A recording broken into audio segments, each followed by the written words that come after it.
ایک دفعہ سلطان صلاح الدین ایوبی رات کو بھیس بدل کر گشت کر رہے تھے۔ سلطان کی عادت تھی کہ وہ رات کے وقت گھوڑے پر پورے شہر کا گشت کر کے اپنی رعایا کا حال معلوم کیا کرتے تھے اور دوسرے روز ان کے متعلق فیصلے صادر کیا کرتے ہیں۔ ایک روز سلطان شہر میں چکر لگا رہے تھے کہ آپ نے ایک غمناک آواز سنی۔ سلطان نے جھونپڑی کی طرف متوجہ ہوا۔ ایک بڑھیا رو رہی تھی اور بارگاہ خداوندی میں فریاد کر رہی تھی، اے رب العالمین، ہمارے سلطان کو بیماری اور وزیر کو موت دے دیں اور قاضی صاحب کی عمر دراز کر دیں۔ سلطان اس حیرت انگیز دعا کو سن کر بڑا پریشان ہوا۔ کافی دیر سوچتا رہا کہ بڑھیا سے کس طرح معلوم کریں کہ وہ سلطان اور وزیر سے کیوں اس قدر ناراض ہیں کہ ان کی موت چاہتی ہے، اور قاضی سے اتنی خوش کیوں ہے جو اس کی لمبی عمر کے لیے دعا گو ہے۔ کافی دیر بعد اس نے بڑھیا کے دروازے پر دستک دی۔ جو ہی بڑھیا نے دروازہ کھولا تو سلطان نے نہایت بے چارگی سے پوچھا کہ نیک عورت، میں ایک مسافر ہوں، لیکن میں نے تمہاری عجیب و غریب دعا سنی ہے۔ کیا میں یہ پوچھ سکتا ہوں کہ تم سلطان اور وزیر سے اتنی زیادہ رنجیدہ کیوں ہو جو ان کی موت چاہتی ہو، اور قاضی سے اتنی خوش کیوں ہو کہ اس کی دراز عمری کی دعا کر رہی ہو؟ اس بڑھیا نے کہا، اجنبی، میں سلطان کی بیماری کی اس لیے خواہش مند ہوں کہ اگر سلطان بیمار ہوگا تو وہ وافر مقدار میں صدقہ خیرات کرے گا۔ خیرات سے میں اپنے غریب بھوکے بچوں کی روٹی کا سامان کروں گی۔ ہمارے چند دن بہتر گزر جائیں گے۔ وزیر کی موت کی اس وجہ سے خواہش مند ہوں کہ وہ نیک سیرت انسان ہے، اور میں چاہتی ہوں کہ اس کا خاتمہ نیک اعمال پر ہو جائے اور وہ رب العالمین کے دربار میں اعلیٰ مقام پائے اور نجات حاصل کرے۔ اور قاضی کی عمر درازی اس لیے چاہتی ہوں کہ وہ اپنی بدعمالی زیادہ سے زیادہ کر سکیں تاکہ اس کا ٹھکانہ جہنم کے علاوہ کوئی نہ ہو، اور قیامت کے روز اس کو زیادہ سے زیادہ عذاب ملے۔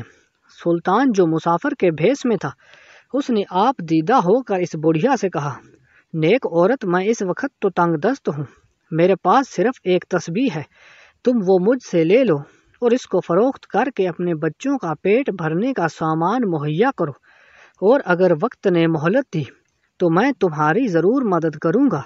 یہ کہہ کر وہ اجنبی مسافر یعنی بادشاہ چلا گیا۔ بڑھیا وہ تسبیح لے کر اپنے ہمسائے کے پاس گئی تاکہ اس کو فروخت کر سکے۔ اس کا ہمسایہ جو پرلے درجے کا بخیل انسان تھا، جب تسبیح کو دیکھا تو اس کی رال ٹپک پڑی۔ بڑھیا تسبیح کی قیمت سے نا آشنا تھی، نا واقف تھی، کیونکہ تسبیح یاقوت اور لال مرجان کی تھی، اور مذکورہ ہمسایہ کس طرح اس سے وہ تسبیح ہتھیانا چاہتا تھا۔ اس نے بڑھیا کے ساتھ الٹی چال چلی کہ تسبیح تو میری ہے، اس کو کل کسی نے چرا لی اور میں اس کی تلاش میں تھا۔ اب مجھے پتا چلا کہ یہ تم نے چرائی ہے، میں اب تم پر مقدمہ دائر کروں گا۔ بڑھیا گھبرا گئی اور بولی، میں بالکل بے قصور ہوں، یہ تسبیح تو مجھے ایک اجنبی نے دی تھی، میں نے ہرگز نہیں چھپائی۔ اب اس ہمسائے نے موقع سے فائدہ اٹھایا اور کہنے لگا، اچھا، اگر تو نے تسبیح نہیں چرائی تو یہاں سے بھاگ جا، میں تم پر اتنا ترس کھا لیتا ہوں کہ تمہیں عدالت میں نہیں کھینچنا۔